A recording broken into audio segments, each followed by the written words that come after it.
ساتھ آ کے بحث کرے بیٹھے، میں بتاؤں گا کہ اغیار نے کتنا لوٹا ہے، اغیار نے کتنا نقصان پہنچایا ہے، اور ہم نے اس علاقے کو کتنا نقصان دیا ہے، لوٹا ہے، نوچا ہے، اندر سے پنجے مار کے انتڑیاں نکالی، اور کس مٹھولپا اور پشتنی باشندوں نے کیا کیا ہے سب کچھ پتا ہے۔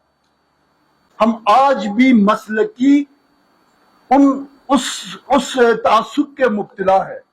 وہ مسلک سے باہر نکلتے ہیں تو علاقائی تعصب میں چلے جاتے ہیں، علاقائی تعصب سے نکلتے ہیں لسانی تعصب میں چلے جاتے ہیں، لسانی تعصب سے جاتے ہیں شین یشکن ڈون کمن کے چکر میں پڑتے ہیں کہ یہ فلاں باہر سے آیا ہے، فلاں پنجاب سے آیا ہے۔ سب ہم پاکستانی ہیں، ہم سب بھائی ہیں، اسلام، پاکستان، اور پاکستان کے لیے ہم سب ایک ہیں۔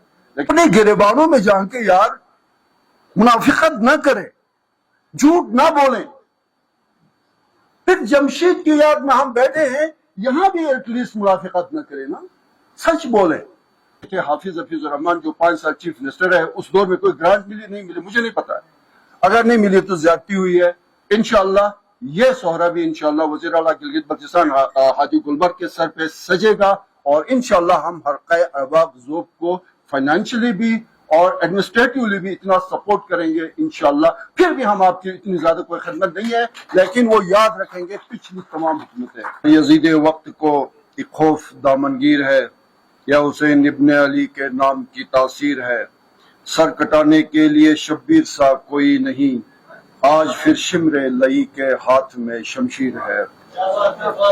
یہ ابھی جس طرح استاد نے بتایا، میرے خیال میں جو صفات آپ نے بیان کی ہے، پھر شہباز صاحب نے اور تاج صاحب نے، چونکہ تینوں ماشاءاللہ آپ سٹیج پہ بیٹھے ہیں، تو اس کے بعد تو پھر وہ جمشید بھائی، تو میں تو پہلے سے کہتا تھا وہ کوئی ولی تھے، عام انسان نہیں تھے، وہ ہم جیسا کوئی عام انسان نہیں تھے، وہ کوئی ولی تھے۔ اور ہماری خوش قسمتی تھی کہ ان کے ساتھ ہماری صحبت رہی۔ میں تو اس بات کو تسلیم کرتا ہوں کہ آج جو کچھ ہوں، میں چند ٹیڑے میرے الفاظ لکھ سکتا ہوں یا 2 الفاظ کہیں پہ بول سکتا ہوں، تو یہ اس صحبت کا اثر ہے۔ بیسیکلی میرے پاس کچھ بھی نہیں ہے۔ اور گلگت ویسے مطلب یہ جو سرزمین ہے، اس کی ہسٹری آپ اٹھا کے دیکھیں تو یہاں پہ عسکری لحاظ سے، ادبی لحاظ سے، آپ سیاسی لحاظ سے، جوہر علی خان سے لے کے کرنل حسن سے لے کے جمشید خان دکھی تک آپ اٹھا کے دیکھیں، تو گلگت نے ان شعبوں میں بیسیکلی پورے جی بی کو لیڈ کیا ہے۔ پھر جمشید بھائی تو پورے پاکستان میں اکادمی ادبیات کے، جب میں بہت سارے میں نے پروگرامز دیکھے ہیں، وہاں پہ جب انہوں نے اپنے اشعار پڑھے تو وہاں پہ اندازہ ہوا کہ جی بی کے شعراء جو ہیں پاکستان کو بھی لیڈ کرتے ہیں۔ یہ ہمارا جی بی ہے اور یہ ہمارا گلگت ہے بیسیکلی۔ پھر آپ یہ دیکھ لیں، وہ کہتے ہیں کہ اے دوست نفرتوں کے مراکز جلا کے دیکھ، ایک بار اپنے دل میں محبت بسا کے دیکھ، حربے یہ نفرتوں کے بہت آزما لیے، نسخہ یہ پیار کا بھی آزما کے دیکھ۔ یہ ان کی پرسنالٹی تھی۔ میں دیکھ رہا تھا جب سے یہ جو تقریب رونمائی ہے تصویر درد جو شہری مجموعہ ہے، بیڈ لک جمشید بھائی کی اگر زندگی میں یہ شہری مجموعہ منظرعام پہ آ جاتا تو پھر اس تقریب کو یقیناً 4 چاند لگ جاتے، لیکن ایسا ہم سب نہیں کر سکے، ہم سب کی اس میں ناکامی ہے۔ لیکن جیسا بھی ہوا الحمدللہ حلقہ ارباب ذوق نے اپنے انتہائی کم وسائل میں بالآخر یہ جو شعری مجموعہ تصویر درد جو آج ہم سب کے ہاتھوں میں ہے، یہ چھپ کے ہم سب کے سامنے ہے۔ تو میں 2-3 چیزیں یہاں پہ حکومت کی طرف سے ایک میسج بھی ہے اور ساتھ ساتھ کچھ چیزیں ہیں۔ مجھے اگر 3 منٹ دے دیں استاد، میں میکسیمم 3 منٹ لوں گا، 10 منٹ میں 3-4 سے اوپر نہیں جاؤں گا۔ ایک تو یہ جو بار بار بات ہوتی ہے نا اغیار کی، اس جی بی کو جو نوچا ہے نا، وہ اغیار نے نہیں نوچا ہے، یہ ہم نے نوچا ہے، ہم جو گلگت بلتستان کے باسیوں نے اس کو نوچا ہے۔ یہ چھوڑ دیں اغیار کہنا، میرے ساتھ آ کے بحث کرے بیٹھے، میں بتاؤں گا کہ اغیار نے کتنا لوٹا ہے، اغیار نے کتنا نقصان پہنچایا ہے، اور ہم نے اس علاقے کو کتنا نقصان دیا ہے، لوٹا ہے، نوچا ہے، اندر سے پنجے مار کے انتڑیاں نکالی ہیں۔ یہ کیا بات ہوئی کہ وہ گن ہم کریں، کرپشن ہم کریں، زیادتیاں ہم کریں، میرٹ کی پامالی ہم کریں، ذات پات مسلک کی بنیاد پہ قتل عام ہم کریں، الزام دے دے جی اغیار نے کیا. کہاں سے آیا اغیار؟ یہ جو 88 سے رہ کے اب تک 700-800 ٹارگٹ کلنگز ہو گئی، یہ اغیار نے آپ کی ٹارگٹ کلنگز کی تھی. کتنے اغیار کو ہم نے پکڑا ان ٹارگٹ کلنگ سے؟ میں عینی شاہد ہوں. تاج صاحب نے تو اپنے سامنے لاشیں گرتے، ان لاشوں کو، زخمیوں کو اٹھاتے ان کی عمر گزر گئی ہے. ایز اے جو مجسٹریٹ ہیڈ کوارٹر کے اپنے گریبانوں میں جا کے یار منافقت نہ کریں، جھوٹ نہ بولیں. پھر جمشید کی یاد میں ہم بیٹھے ہیں، یہاں بھی ایٹ لیسٹ منافقت نہ کریں نا، سچ بولیں، اقرار کریں، اپنی ناکامیوں کوتاہیوں کمیوں کی بات کریں. ہم نے کیا کیا؟ ٹائم نہیں ہے، ورنہ میں بتا دیتا کہ اغیار نے کیا کیا، ہم نے کیا کیا، پھر میں بتا دیتا، اور میں بتا دوں گا کسی دن. ایک ایک چیز کا حساب ہے میرے پاس. 30 سال میں نے ایز اے جرنلسٹ کام کیا. میں 2 دفعہ طاہر صاحب آپ کنٹمپٹ آف کورٹ میں بچ گئے تھے، آپ بھی زینت خان کے ہتھے چڑھے تھے، میں ہتھے چڑھا، میں جیل چلا گیا، آپ بچ گئے، آپ کی نوکری بھی بچ گئی. میں ہی آوارہ گردی تھی نا سر، آپ تو جاب کر رہے تھے، میرا معمول تھا سر. میں اور آپ گواہ ہیں نا، کس اغیار نے کیا کیا ہے اور کس مٹھولپاؤ اور پشتینی باشندوں نے کیا کیا ہے، سب کچھ پتا ہے. شام کا ٹائم ہے، نماز کا وقت ہے، تھوڑا سا اپنے رب کو بھی ہم نے جواب دینا ہے. یار جھوٹ مت بولے. اب بھی ہمارے پاس ٹائم ہے، اس علاقے کو ٹھیک کریں. نہ پانی ہے، نہ بجلی ہے، نہ کوئی سڑک ٹھیک ہے، نہ کوئی میرٹ ہے، نہ کوئی کسی کی عزت احترام ہے. اغیار یہاں پہ ہماری بے عزتی کر رہے ہیں. وہ تو آتے ہیں 1-2 سال کے لیے چلے جاتے ہیں. ہم نے یہاں پہ کیا کیا؟ تو میں نے جمشید سے سچ بولنا سیکھا ہے. سچ بولیں. اگر ہم نے جمشید خان دکھی کو خراج عقیدت پیش کرنا ہے کہ سچ بولیں، جھوٹ نہ بولیں.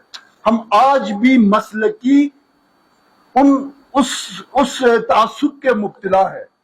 وہ مسلک سے باہر نکلتے ہیں تو علاقائی تعصب میں چلے جاتے ہیں، علاقائی تعصب سے نکلتے ہیں لسانی تعصب میں چلے جاتے ہیں، لسانی تعصب سے جاتے ہیں شین یشکن ڈون کمن کے چکر میں پڑتے ہیں. کیا ہے یار؟ اغیار نے بتایا تم شین یشکن کرو، تم ڈوم کمین کرو، تم کریکٹر پہ جاؤ نا. ڈوم کمین کیا ہے یار؟ کردار کی بات ہوتی ہے. وہ کردار میں مجھ جیسا، پتہ نہیں میں اپنے آپ کو کس قبیلے کا سمجھتا ہوں، مجھ جیسا بد کردار ہو سکتا اس میں. اور کوئی اگر یہ سمجھتا ہے اس کا چھوٹا قبیلہ ہے تو اس میں کریکٹر والے لوگ بھی ہیں. میں تو کردار سے سمجھوں گا نا، میں کردار کو دیکھوں گا.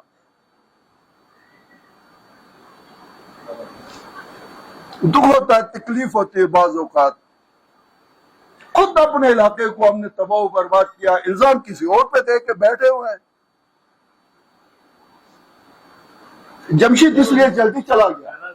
میں ناراض نہیں ہو رہا ہوں، ساتھ میں نہیں، کچھ حقائق ہیں میں بتا دوں. جمشید جو ہے نا وقت پہ چلے گئے، وقت پہ چلے گئے. بڑے انسان تھے. اور اکثر یہ ہوا ہے، آپ اولیاء کرام اور انبیاء کو بھی دیکھیں تو اکثر 60 اور 63 کی ایج میں وہ اس دنیا سے رخصت ہوئے ہیں. نبی پاک صلی اللہ علیہ وسلم کی ایج بھی سیت رہی تھی. اور بھی بہت ساری مثالیں. اچھے انسان تھے اور واقعی میں ولی اللہ تھے. ہم جیسے لوگوں کو چھوڑ کے چلے گئے، منافق لوگ ہیں. ہم کیا کرنا تھا انہوں نے؟ بہرحال جی یہ کچھ چیزیں ہیں. اور رہی بات کچھ حکومت کی بھی ذمہ داریاں ہیں، یقیناً ذمہ داریاں ہیں، اور ہم وہ ذمہ داریاں استاد پوری کریں گے. اور اس حلقہ رباب ذوق میں جو خدمات گلگت بلتستان میں قیام امن کے لیے جو خدمات سر انجام دی ہیں وہ رہتی تاریخ میں صدقہ جاریہ کے طور پہ آپ کے ساتھ رہیں گی. اور ہم زندگی جب تک ہے ہماری سانسیں جب تک چلتی رہیں گی ہم آپ کو یاد کرتے رہیں گے، آپ کو دعائیں دیتے رہیں گے. یہ ہمارے اوپر قرض ہے. پتہ نہیں ہم اس قرض کو گلگت بلتستان والے ہم شاید اتار سکے یا نہ اتار سکے. کوشش ہم ضرور کریں گے، کوشش ہم ضرور کریں گے. میں انشاءاللہ یہ حلقہ رباب ذوق کو ابھی تک سوائے سید مہدی شاہ کے دور میں میرے خیال میں کوئی گرانٹ ملی تھی. اس کے بعد ہماری بہت زیادہ توقعات تھی. مجھے نہیں پتا ہے کہ ہمارے جو اس گلگت کے سے جو ہے نا جزائر اس میں پڑھے تھے حافظ حفیظ الرحمان جو 5 سال چیف منسٹر ہے، اس دور میں کوئی گرانٹ ملی نہیں ملی مجھے نہیں پتا ہے، اگر نہیں ملی تو زیادتی ہوئی ہے۔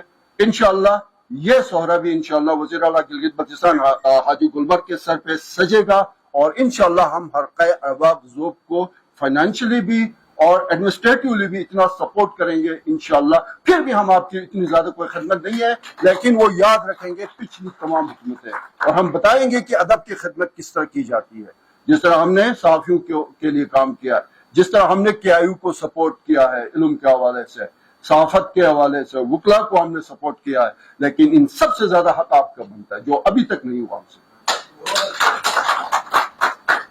اللہ تعالیٰ ہم سب کو توفیق دے جی، سچ بولیں، جھوٹ نہ بولیں، منافقت نہ کریں، خوف کا شکار نہ ہو۔ خوف سے کیا آپ نے جینا ہے؟ اور اس گلگت بلتستان کو، خاص کر اس گلگت کو ٹھیک کرنے کے لیے ہم ایک دوسرے کا ہاتھ بٹائیں کہ یہ فلاں باہر سے آیا ہے، فلاں پنجاب سے آیا ہے، سب ہم پاکستانی ہیں، ہم سب بھائی ہیں، اسلام، پاکستان اور پاکستان کے لیے ہم سب ایک ہیں۔ لیکن جب ہمارے اوپر کوئی زیادتی ہوگی پھر اس کے لیے ہم آواز بھی بلند کریں گے، یہ ہمارا فرض ہے جو جمشید نے ہمیں سکھایا ہے، بتایا ہے اور پڑھایا ہے۔ اس تقریب کے لیے بہت بڑی رقم میں 25,000 روپے دیتا ہوں سر، جتنا بھی ہو سکتا ہے میکسیمم آپ کے ساتھ ہوگا، ٹائملی ہوگا اور بہترین طریقے سے ہوگا۔ بہت شکریہ، اور انشاءاللہ اس طرح کی محفل میں سمجھتا ہوں کہ ایک بابرکت محفل ہے، یہ عبادت میں شامل ہے یہ محفل، تو اس طرح کی محفل، بابرکت محفل، ابھی محرم الحرام بھی شروع ہونے والا ہے۔ اللہ پاک ہم سب کو ایک دوسرے کا عزت، احترام، مذہبی عقائد، دین اسلام کے راہ پہ ہم سب کو چلنے کی توفیق عطا فرمائے۔ بہت شکریہ، تھینک یو۔